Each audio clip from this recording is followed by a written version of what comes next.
नमस्कार दोस्तों, एक बार फिर स्वागत है आपका अपने YouTube channel teaching point GK में। और आज हम लेके आए हैं इतिहास का अगला टॉपिक, गुप्त काल का दूसरा भाग। देखिए दोस्तों, इससे पहले हमने गुप्त काल का पहला भाग छोड़ दिया है और इसके बाद दूसरा जो भाग है इसमें बचे हुए सब प्रश्नों को हमने समाहित किया है। और जो पहली बार इस चैनल को देख रहे हैं तो सब्सक्राइब जरूर कर लें और साथ ही साथ बेल आइकन जरूर दबा लें ताकि आने वाले जो भी वीडियो हो उनका नोटिफिकेशन आप तक पहुंच सके। और इसके अलावा आजकल जो पेपरपुर ऐप है उसको भी आप डाउनलोड करके मेरे जो वीडियो है वो पढ़ सकते हैं, उसको देख सकते हैं। तो शुरू करते हैं हम गुप्त काल का दूसरा भाग। तो देखिए, इसमें पहला जो क्वेश्चन है बहुत ही महत्वपूर्ण क्वेश्चन है, जो परीक्षा में आए हुए क्वेश्चन है उन सभी क्वेश्चन को मैं यहाँ लेकर आया हूँ।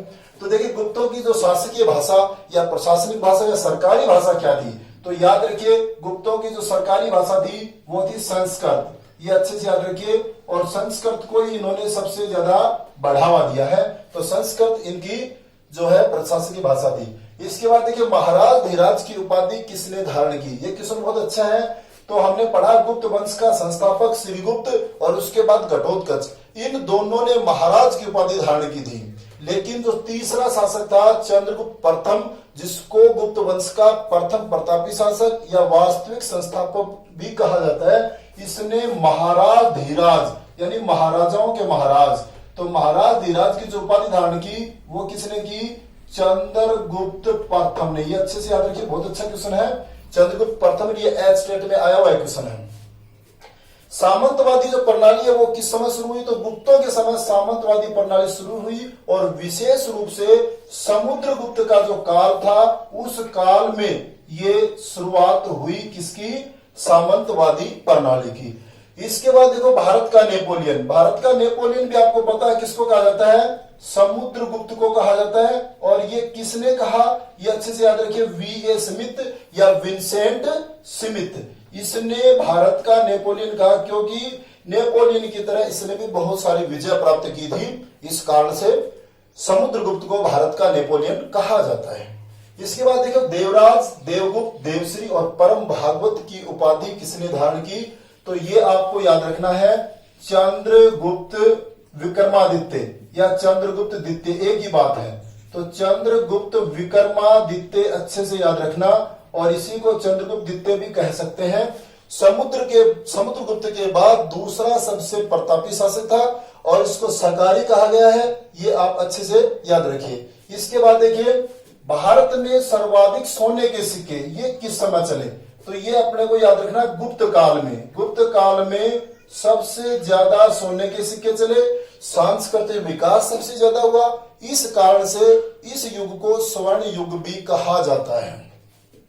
अब इससे रिलेटेड 3 क्वेश्चन बन रहे हैं कि भारत में सबसे पहले सोने के सिक्के किसने चलाए, तो हिंद यूनानी या इंडो ग्रीक शासकों ने सबसे पहले सोने के सिक्के चलाए। इसके बाद दूसरा क्वेश्चन आता है, शुद्ध सोने के सिक्के किसने चलाए, तो उत्तर आएगा कुषाण वंश ने।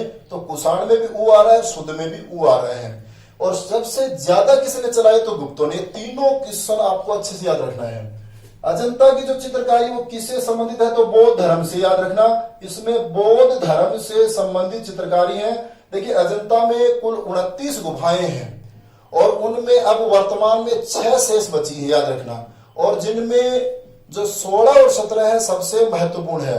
16वीं जो गुफा है उस गुफा में चित्रों में मरणासन राजकुमारी, याद रखना, राजकुमारी 16 साल की थी, इस तरह से याद रहे। तो 16वीं गुफा में मरणासन राजकुमारी का जो चित्र है वो सबसे प्रशंसनीय है। एक इस तरह की घटना का, जीवंत घटना का वर्णन किया गया है। 17वीं जो गुफा है उसके चित्रों को चित्रशाला कहा जाता है और उसमें माता और पुत्र का चित्र सबसे महत्वपूर्ण है, जिसमें महात्मा बुद्ध को यशोधरा जो महात्मा बुद्ध की पत्नी थी, वो यशोधरा अपने पुत्र राहुल को और किसको दे रही थी, भिक्षा के रूप में महात्मा बुद्ध को देती हुई यह चित्रकारी इसमें की गई है। तो ये याद रखना, दोनों ही चित्र बहुत महत्वपूर्ण है। चित्रशाला 17वीं को कहा गया है।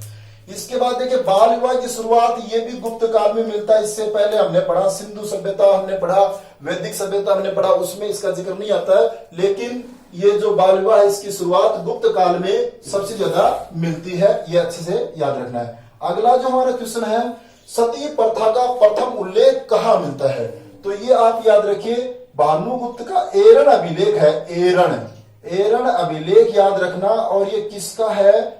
ये भानुगुप्त का है, भानुगुप्त। तो ये है 510 ईस्वी में। तो इसमें सती प्रथा का जो पहला उल्लेख है वो यहां मिलता है। तो एरण अभिलेख सती प्रथा से संबंधित है।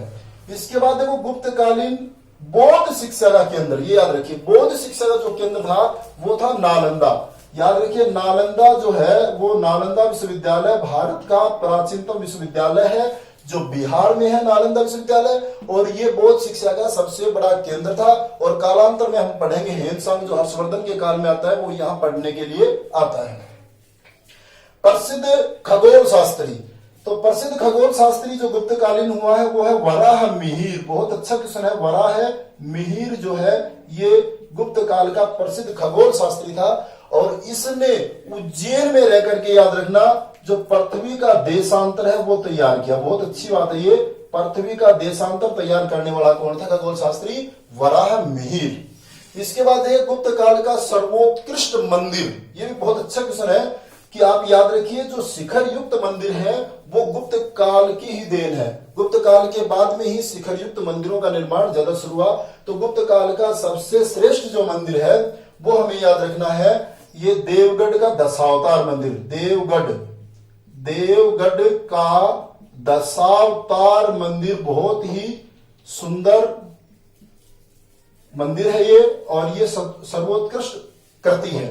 तो देवगढ़ का दशावतार मंदिर, और इसमें आप याद रखिए कि इसमें जो भगवान विष्णु उसकी शेषनाग पर शयन करते हुए मूर्ति है। और इसकी जो दीवारें हैं, इन दीवारों पर रामायण के चित्र मिलते हैं। तो ये आपको अच्छे से याद रखना, रामायण के चित्र मिलते हैं। अगर दोस्तों आपको ये अच्छा लग रहा है वीडियो तो आप इसे लाइक जरूर कर दें। इसके बाद देखिए, समुद्रगुप्त का समकालीन जो लंका नरेश था, लंका का जो राजा था श्रीलंका का, वो हमें याद रखना कौन था? तो याद रखना मेघवर्मन। ये जो है ये श्रीलंका का राजा था मेघवर्मन। और इसका समकालीन किसके था? ये समुद्रगुप्त के।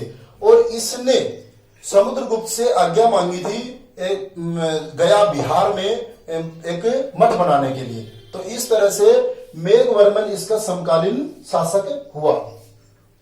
अर्धनारीश्वर और त्रिदेव पूजा। अर्धनारीश्वर भगवान शंकर को शिव और पार्वती दोनों साथ कभी देखे होंगे आपने फोटो में, तो वो अर्धनारीश्वर।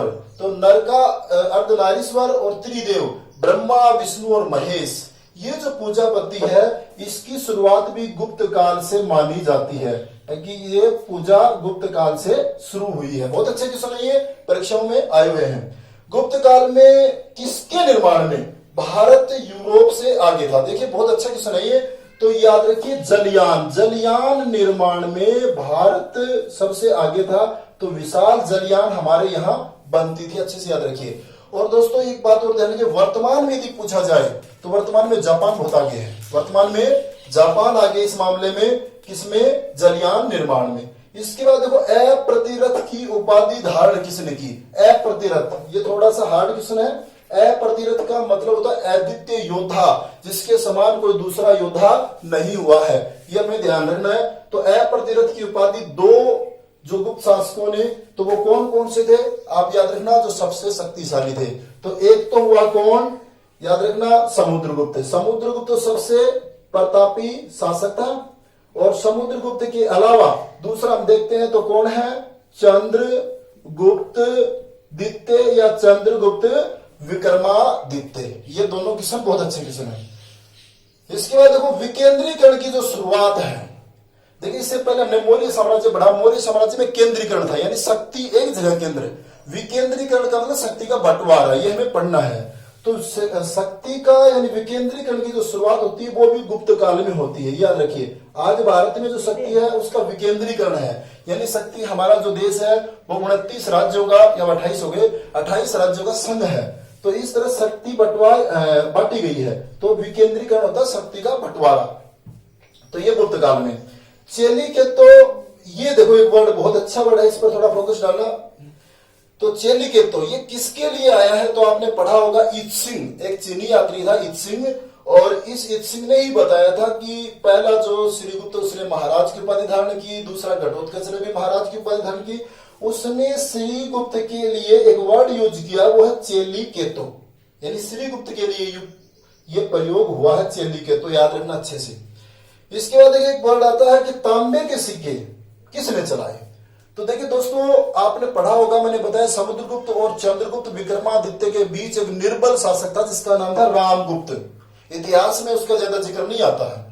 तो उस रामगुप्त ने केवल ये जरूर आता तांबे के सिक्के उसने चलाए, बाकी किसी भी शासक के काल में तांबे के सिक्कों का ज्यादा महत्व नहीं था, चांदी और सोने के सिक्के का ज्यादा महत्व था। और ये याद भी रखना, सोने के सिक्के को दिनार कहा गया, ये अच्छे से याद रखिए। जो सोने के सिक्के थे उनको दिनार और चांदी के सिक्के को रुपया, तो ये याद रखना रुपया, तो ये कहा जाता चांदी के सिक्कों को। अब इसके बाद अगला जो हमारी बात है, गुप्तकालीन प्रसिद्ध विद्वान कौन कौन हुए हैं।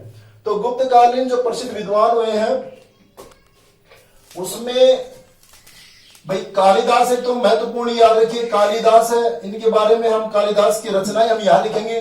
कालिदास के अलावा आप देखिए आर्यभट्ट हम पढ़ेंगे, और इसके अलावा हम पढ़ेंगे ब्रह्मगुप्त।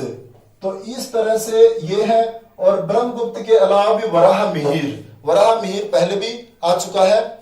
अब देखिए इसमें कालिदास थे, ये भारत के शेक्सपियर कहलाते हैं, क्योंकि शेक्सपियर जो है वो इंग्लैंड का एक बहुत बड़ा लेखक कवि हुआ है, तो उससे तुलना की जाती है कालिदास की, और कालिदास की रचनाएं हम आगे पढ़ेंगे। इसी तरह से आर्यभट्ट के बारे में आप जान लीजिए। आर्यभट्ट जो है इसने सबसे पहले बताया, आप याद रखना, चंद्रग्रहण सूर्य ग्रहण के बारे में इसने बताया। इसके अलावा पृथ्वी सूर्य के चारों ओर चक्कर लगाती है, ये आर्यभट्ट ने बताया। पाई का जो मान है 22/7, ये भी आर्यभट्ट की देन है, और बहुत एग्जैक्ट मान इन्होंने बताया। इसके अलावा घनमूल और वर्गमूल निकालने की जो विधि है वो आर्यभट्ट ने बताई। बहुत अच्छी बात है, आप ध्यान रखना। इसके अलावा ब्रह्मगुप्त ने न्यूटन से पहले बता दिया था कि पृथ्वी हर वस्तु को अपनी ओर खींचती, यानी गुरुत्वाकर्षण बल। ये देश का दुर्भाग्य है कि नेहरू गांधी परिवार ने इतिहास को कुत्सित दृष्टि से लिखवाया है, अन्यथा भारत में सबसे पहले विश्व में जो गुरुत्वाकर्षण बल का सिद्धांत दिया वो हम न्यूटन पढ़ते हैं, जबकि ब्रह्मगुप्त ने कई सदियों पहले यह बता दिया था कि पृथ्वी किसी भी वस्तु को अपनी ओर खींचती है, याद रखना। तो याद रह जाए, गुप्त रूप से खींचती है, तो ब्रह्मगुप्त ने यह सिद्धांत दिया था। इसके बाद वो गुप्त काल में चीन से जो आयात है वो आप याद रखना कि चीन से आयात की चीज का, रेशमी जो वस्त्र थे उनका हम आयात करते थे, याद रखिए। ये जो चीन से आयात करते रेशमी वस्त्रों का। पंचतंत्र के रचयिता, देखो पंचतंत्र में आप देखो विष्णु शर्मा इसके रचयिता हैं, और ये गुप्तकालीन कृति है विष्णु शर्मा। और इसको याद रखिए, ये विश्व की लगभग 50 भाषाओं में इसका अनुवाद हो चुका है। और इसके अलावा एक बड़ी बात यह है कि इसने पशु पक्षियों के माध्यम से, और जो शिक्षा है वो पशु पक्षियों को माध्यम बनाकर दिया है। तो विष्णु शर्मा जो इसके पंचतंत्र के रचयिता हैं। सिक्कों पर वीणा वादन करते हुए किसको दिखाया गया, तो याद रखिए समुद्रगुप्त जो है एक संगीतज्ञ था, और ये वीणा वादन का कुशल प्रवीण था। और तो ये बात पता लगता है कि सिक्कों पर समुद्रगुप्त को वीणा वादन करते हुए दिखाया गया है। इसके बाद वो इस्पात बनाने की कला, ये कला विश्व में सबसे पहले भारत के पास थी, याद रखिए भारत के पास थी, और ये गुप्तकालीन देन है, याद रखिए। मेहरौली का लोहा स्तंभ लेख हमने पढ़ा, चंद्रगुप्त विक्रमादित्य की रुद्र तृतीय के साथ युद्ध का वर्णन है, मेहरौली जो दिल्ली के पास है, और ये विश्व में जंग रहित लोहे का पहला प्रमाण है। तो इसका मतलब इस्पात होता है स्टील, यानी जंग रहित लोहा। तो उसके निर्माण में भारत कहीं आगे था, और ये इसका सबसे बड़ा उदाहरण है मेहरौली स्तंभलेख। शल्य चिकित्सा या सर्जरी के जो पिता हैं वो किसे कहा था, सुश्रुत। देखिए बहुत बड़ी बात मैं आपको बता रहा हूं, बहुत इंपॉर्टेंट बात, कि भारत किसी तरह से कमजोर नहीं था। सुश्रुत एक बहुत बड़े वैद्य हैं सुश्रुत, और ये जो वैद्य हैं ये शल्य चिकित्सा, यानी हम शल्य चिकित्सा यानी सर्जरी के भी जानकारी थी। तो ये भी बहुत बड़ी बात है। तो सुश्रुत को जनक कहा गया किसका, शल्य चिकित्सा का। इसके बाद देखो महाभारत, रामायण और पुराणों को जो वर्तमान रूप दिया है वो गुप्त काल में दिया गया। ये अच्छी याद रखना, किस काल में दिया गया, गुप्त काल में इसको वर्तमान रूप में दिया गया। गुप्तकालीन प्रमुख व्यापारिक केंद्र कौन सा था, ये याद रखिए, उज्जैन जो है ये गुप्त काल का प्रमुख व्यापारिक केंद्र था, ये अपने को याद रखना चाहिए। उज्जैन। आर्यभट्टियम और सूर्य सिद्धांत, ये याद रखना, आर्यभट्टियम और सूर्य सिद्धांत ये किसने दिए? आर्यभट्ट ने दिए। तो आर्यभट्ट के बारे में मैंने ऊपर बता दिया आपको कि आर्यभट्ट जो है ये बहुत बड़ा विद्वान था, जिसने बताया कि पृथ्वी सूर्य के चारों ओर चक्कर लगाती है, पाई का मान बताया, और एग्जैक्ट जो साल में दिन होते हैं 365 ये भी इन्होंने बताए। इस तरह से आर्यभट्ट ने बहुत सारी चीजें पहले बता दी थी। अब देख कालिदास की जो रचनाएं हैं वो रचनाएं हम लिखेंगे। कालिदास की रचनाएं कौन कौन सी है? देखिए कालिदास की रचनाएं हैं अभिज्ञान शकुंतलम, एक तो ये याद रखिए अभिज्ञान शकुंतलम, ये कालिदास की श्रेष्ठतम रचना है, जिसका लगभग विश्व की लगभग सभी भाषाओं में अनुवाद हो चुका है, ये आपको अच्छे से याद रखना। इसके बाद है विक्रमोर्वशीयम,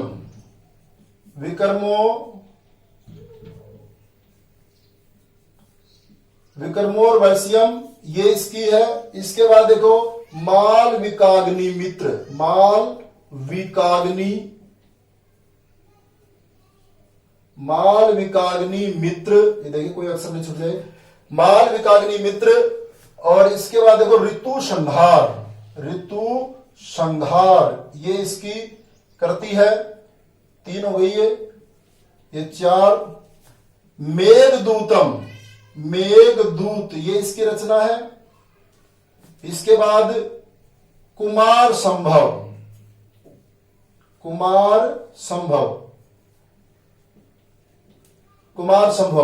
तो इस तरह से देखो ये ऋतु संहार और ये और एक है रघुवंशम, याद रखना रघुवंशम। तो इस तरह से ये इसकी प्रसिद्ध रचनाएं हैं किसकी? कालिदास की। और इसको भारत का शेक्सपियर कहता है। अभिज्ञान शकुंतलम सबसे श्रेष्ठ कृति, सब ज्यादा अनुवाद हुआ। विक्रमोर्वशीयम, मालविकाग्नि मित्र, ऋतु संहार, मेघदूत और कुमार संभव, और इसके बाद रघुवंशम। तो इस तरह से ये कालिदास की रचनाएं हैं।